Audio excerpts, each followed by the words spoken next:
Incantation, another great Taiwanese horror with found footage. In this intriguing and terrifying supernatural story, Ronan, a woman with a mental history as well as a history of fighting to survive it, is fighting for custody of her 6-year-old daughter, Dodo.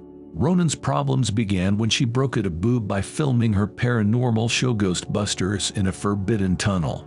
That was before Dodo was born. Now that she has reclaimed custody, she takes Dodo home, but when things go wrong, she takes the little girl to the shrine where the tunnel is to be blessed by the tunnel's keepers. This is a family that believes they are cursed. I say believe because this is based on speculation. This is a family who believes they are cursed. I say believe because the story is based on true events. Dodo has begun to see a baddie near the ceiling, and magical runes have begun to appear on her skin. When the witch and her man bless the child, they advise Ronan, the mother, not to feed her daughter for 7 days. Mama, of course, can't handle that one, but once she feeds the girl, all hell breaks loose. This is excellent. It's good in a distinct Taiwanese style. This film, like the Heirloom 2005 and the Sadness 2021, is a bomb. Unlike other horror films, this has audience participation and scary illusions. It's very creative. No one has ever done this before. The introduction simply makes you want to watch and pay attention to the film. Some other horror films simply fail to captivate audiences. I get bored with them at times. This film has it all. Creepy sound effects, jump scares, creepy illusions, and makes you feel like you're right there with them. For me, it is still one of the most unique films I have seen, and I recall thinking that they might have copied some scenes and cinematography from the film Haunted Asylum, a Korean horror film with similar cinematography to this one. But Haunted Asylum is better because this one has crossed the line, which means it's over in terms of cinematography. So far, it's a very good and well-executed horror thriller film. You Won't Be Alone, which I would describe as more of a drama folklore story than a traditional horror film, seemed to me to have so much more depth and meaning. The 16-year-old narrator, who spent his formative years almost entirely by himself in a cave, is emotionally and cognitively disabled. That explains the straightforward but beautiful subtitles. Initially, I believed the translation to be quite poor, and I even attempted to modify my settings, but nope, it's operating as intended. The main heroine is a shapeshifter, and if you remember that she's mentally the same 16-year-old cave dweller from the beginning of the film, you can more readily connect with her and recognize how strong she is in her capacity to find optimism in a life full of hardship. It's bloody, witchy, and creatively told, but not everyone will enjoy it. As throughout the entire film, Numiri Pace's character development adds an ethereal depth. The soundtrack rolls over these stories as Macedonian is muttered, and 4 different times it made me reach for my tissues. The villagers' austerity makes everything visible. In a city environment, it absolutely wouldn't have functioned the same. Novena will not be discouraged in her pursuit of understanding since Mariah has been depressed for millennia. To attain humanity, she has such a clear perspective on both the good and the bad in the world. It's absolutely worth watching because you won't expect it. It is a fantastic story that is unique and captivating. Excellent acting. You won't anticipate how it will affect you. The pursuit of pleasure, what life means, and what you must do to obtain the thing for which we are all searching are just a few of the topics covered. In this narrative, you will discover what is significant as the main character does. It is a stunning film with a distinctively horrifying story. What a compelling plot. Totally addicted to this movie. It will be with you forever. Fantastic movie. The cinematography was excellent as well. The film's director and screenplay could deliver more treasures like these. X, I don't think I could have made a better choice than X. A film that has been on my list since it came out but has only recently risen to the top after learning that a prequel Pearl will be released soon. The plot revolves around a group of actors who set out to secretly film an adult film in rural Texas, but things go horribly wrong when the hosts find out. And based on that brief introduction, I was convinced that this would be a stereotypical slasher, but it was not. This film reminds me of a cross between the Texas Chainsaw Massacre, Boogie Nights, Scream, and Psycho, all shot in the style of Once Upon a Time in Hollywood. This film was a one-of-a-kind blend of erotic thriller, jump scare, and gruesome horror, all while maintaining a sly metal-like humor and extremely creative filmmaking. In addition, the story is much deeper and thought-provoking than it appears at first, adding an element of unexpected surprise for the viewer. T. West amps up the retro vibe. With the film set in the 1970s, the production style is reminiscent of 1970s porn and a clear nod to horror genre films of the time. The direction and editing are reminiscent of Quentin Tarantino's work, and the pan shots, colors, and cut scenes are distinctive and add a lot to the film. The cinematography, in my opinion, is exquisitely executed. And the editing elevates this film from good to one that should be shown in film schools. All of the actors, particularly Mia Goth, play their parts well, and the dialogue matches the characters and enhances the 70s style, honestly better than it has any right to be for this type of film. The sets and costume design are both excellent. T. West always manages to draw you forward, daring you to engage with the film more deeply. The score and music selection perfectly captures the era and heightens the terror, a 24's latest success in the genre. This film contains a few high-quality jumps as well as scenes. This film has a few good quality jumps as well as moments where you pause and think, laugh, shudder, and smile all the way through. Sebastian Stan as Steve and Daisy Edgar Jones as Noah created a work of art in this film. The amount of intense scenes and the chaotic mess that went into the film truly made it feel more like a thriller. My mind was blown away throughout the entire plot, and if you are a fan of Sebastian Stan, you will instantly understand the real measurements he took while researching to play this particular film. I believe that many people believe that when Sebastian takes on a role, he will go into greater detail about how much research he did, how he became a character, and how much experience he gained from learning things from the director, which I must say the way this film was filmed, like a chef's kiss, was so good. You felt every level of emotion just from the way it was filmed. I absolutely adore this film. If you enjoy feeling intense and on the edge of your seat, this is the film for you. The best cast and director. Steve's speech, in which he describes giving yourself up completely for someone, allowing them to have you, demonstrates my point even more. He sees women as objects, not as humans that he can possess. When he explains to Nora that the market in cannibalism is only for women, it reminded me so much of the objectification of women. How girls are far more likely to be sold or trafficked, which is essentially what is going on here. It's done beautifully. What made me happy in this film was how the female characters bond and find solace in each other's company. One of the things that keeps this film together is her and Penny's dry-humored, witty friendship. Unlike most horror films, it reminds you that these are real women, not sexualized screaming victims. The portrayal of sisterhood as a means of resisting patriarchy is superb. So, when compared to other horror films such as Halloween and Scary Movie, I'd say the Scream movie franchise is on par with them as some of the best horror films of all time. I mean, it's similar to Scary Movies, but it's a little different, and I'd never even watched any of the Scream movies until last night when I watched the first one, and I have to say, this one is just as good, if not better, than the first one. You have a classic killer wearing a terrifying Halloween mask, so come on, that mask is terrifying. There's suspense, humor, and gore, but it's not all gore. There's also emotional content.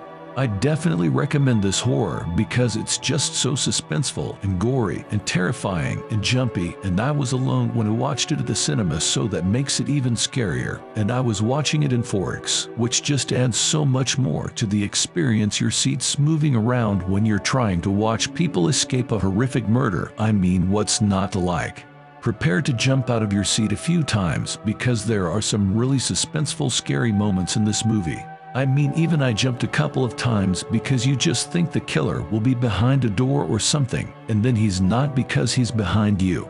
In this film, you have Jen Ortega, who manages to escape and survive multiple attacks, Courtney Cox, who was in the original Scream movie, Neve Campbell, who plays Sydney, and Melissa Barrera, who is also an original. So you have an amazing cast of actors/actresses. So, if you enjoy horror films, I highly recommend this. So, if you like horror movies, I definitely recommend this one. But you should probably watch the original Scream movie first so you know who the characters are and all the references to the original movies. Orphan: First Kill was just as surprising and entertaining as the original 2009 Orphan. In fact, some may argue that the prequel is even better. Orphan: First Kill employed incredibly effective practical effects to depict a younger, less experienced Lena maturing into the monster seen in Orphan 2009. Isabelle Foreman never disappoints. She gives an unforgettable performance as Lena Esther, and I'd give anything to see her reprise this role or star in many more films in the future. She is a rising star deserving of recognition, acclaim, and an award. I hope to meet her one day to talk about how influential her work has been for women in horror and how much of an inspiration she has been for people like myself. The film added a new flavor to the Orphan franchise, bringing a sense of freshness without losing the intensity or originality that Orphan 2009 provided. The script, cinematography, effects, and acting were all flawless. My only criticisms are for the moments where the audience must rely on suspension of disbelief for certain plot points and conveniences, especially early on, that I felt the original film did not struggle with. Orphan: First Kill couldn't have the same messed up novelty as its original, could it? Orphan: First Kill has its own ace up its sleeve. Anything more would ruin the fun.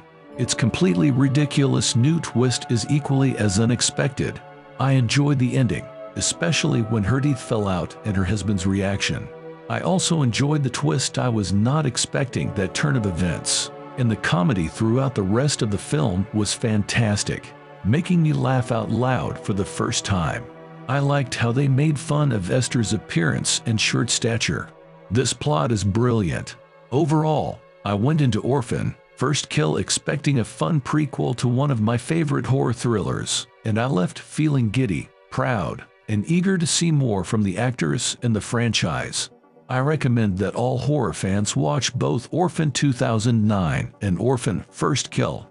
I'd also like to thank the cast, crew, and filmmakers for creating such an enjoyable, high-quality film in an era when sloppy filmmaking has become all too common and acceptable. Thank you for putting so much passion, time, and effort into keeping Orphan as a cult favorite. Speak No Evil is utterly epic. I was interested the entire time. There are so many unanswered questions, and you realize that you will detest the answers once you learn them. Dark, twisted, and evil, vile. Incredibly painful, horrific. Real. This has an amazing cast. The narrative. Everything was theatrical. Like many others, I had a similar level of wrath. Up until the very end of the movie. Doing everything but spitting at the screen and the characters. You feel frustrated and irritated as a result. It is as it is. It seems like the ideal conclusion. Not what I had hoped for, but not as artificial and cheesy as some other movies. This was raw, engaging, absolutely terrifying. You couldn't even begin to be prepared for the ending. Beyond disturbing. I can't unsee what I saw. Very disturbing movie with a gruesome ending. Definitely shows you just how evil and twisted humanity can be. This horror thriller movie tells the tale of a recently widowed woman who rents out a country house in the UK for 2 weeks following a terrible incident in which her husband kills himself during their separation argument. It's a slow boil to body trope atrocities, but the tension is dense, heavy, and keeps you on the edge of your seat. The sound in one part blends wonderfully with the tune, and there are the hauntingly filmed scenes that are downright eerie. The performers perform admirably. The colors and lighting are excellent, and it looks stunning, yet nothing ever happens while the smoke keeps rising. Men, this movie has something that is outside the box for your average moviegoer, which is eerily similar to the experiences of many other women as well as the main characters in the film. When their experiences are not understood, it is nevertheless ingrained in society to minimize them and any pain that may have resulted, either by dismissing their reactions as unjustified or putting the blame for the suffering they feel on them.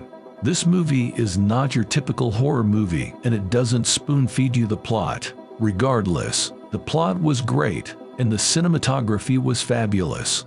If you aren't paying attention, there are numerous subliminal and not-so-subliminal messages scattered throughout the film, which serves as a metaphor for misogyny. Men depicts some of the toxic conflicts between males and women, including one that men have twisted for their own purposes. It is a terrible and gory illustration of how toxic masculinity breeds poisonous masculinity, and how this cycle is perpetuated by society's support. It's the doubt, dismissal, gaslighting, and victimization. It truly did make a good point with, in a world where men are never to blame for their harmful habits, this movie really hit the nail on the head when it showed the anguish, rage, despair, and frightening inevitableness of all the emotions a woman would experience. What it means to embrace one's truth and the pain a woman experiences after emotionally releasing baggage that was never hers to carry. If you enjoy watching movies that stay in your head for days afterward, you'll enjoy this one. I didn't believe a movie about grieving and ending a terrible relationship could ever be depicted in any better way than. I didn't believe a movie about coping with sorrow and ending a toxic relationship could ever be depicted in any better way than this movie does. It is incredibly terrible, terrifying, unrepentant, and loaded with unprocessed emotion. It was spooky, tense, and downright unsettling. It met all of my criteria. It was superbly directed, with an impactful music. This movie, which depicts the misogynistic nightmares that women have to live with for centuries and still do now, should to be seen by everyone, in my opinion. The movie does a superb job at metaphorically and literally expressing this, which makes it infinitely scarier than films with fictional themes like ghosts or monsters, though it still has that eerie, nightmarish terror to it. It is not until the final act that the fragrant smoke in the air quickly turns into tear gas. Confusion and mayhem are left in its wake as the movie accelerates like a particle going towards a black hole. As the movie comes to a bizarre, ludicrous ending, your mouth drops as a viewer in an instant. Things quickly become bizarre, which is an understatement in and of itself. This film then takes a nasty and disturbing turn that I don't believe any spectator could have predicted. The irony in reading many of the criticisms is that the reviewers claim they did not understand the picture, and as a result, it is deserving of being judged poor. This movie offers something that is unusual for the typical moviegoer. Jordan Peele's growing arsenal nope is unique. All of this is overshadowed by the terrifying flying saucer that at first begins. To be honest, this is one of the best thriller films I've ever seen. I understand that it may be boring to some, but this was exactly what I needed. There is no need for fancy music, action, or stunts. Just great writing and directing. It's so true that you never know what's going on in someone's life until you see it. Julia's actions seem both reasonable and risky, but you understand why she's doing them. Julia is played brilliantly, and the suspense and build-up are flawless. I usually take a break from movies to scroll through social media, but this one had me hooked. I really liked it. I'm not sure what the secret ingredient was, but it turned the end result into a masterpiece. If you're alone and looking for some nail-biting, chill-inducing entertainment, I recommend this film. I understand why some describe it as a slow burn, but I was hooked right away. You must be in the mood for this type of film, but it is fantastic. This film captivated me because it demonstrated how people, particularly women, can be dismissed as untrustworthy or insane simply because they have a bad feeling about something. The writing and lead actress do an excellent job of depicting what it's like to have a gut feeling about something or someone and have everyone around you dismiss it. Her fiance's reaction to the situation is logical and rational, but it also irritates me greatly. He never took her seriously and blames her problems on her mental state or loneliness. This situation can and does happen to anyone, regardless of gender, but this film demonstrates how unconscious sexism influences and reinforces the dynamic between men and women. When they rely on shock factor for scares rather than tension, you take them all less seriously. This film is a cohesive package of cinematography, story, and sound design that creates a truly memorable film for all terror film fans.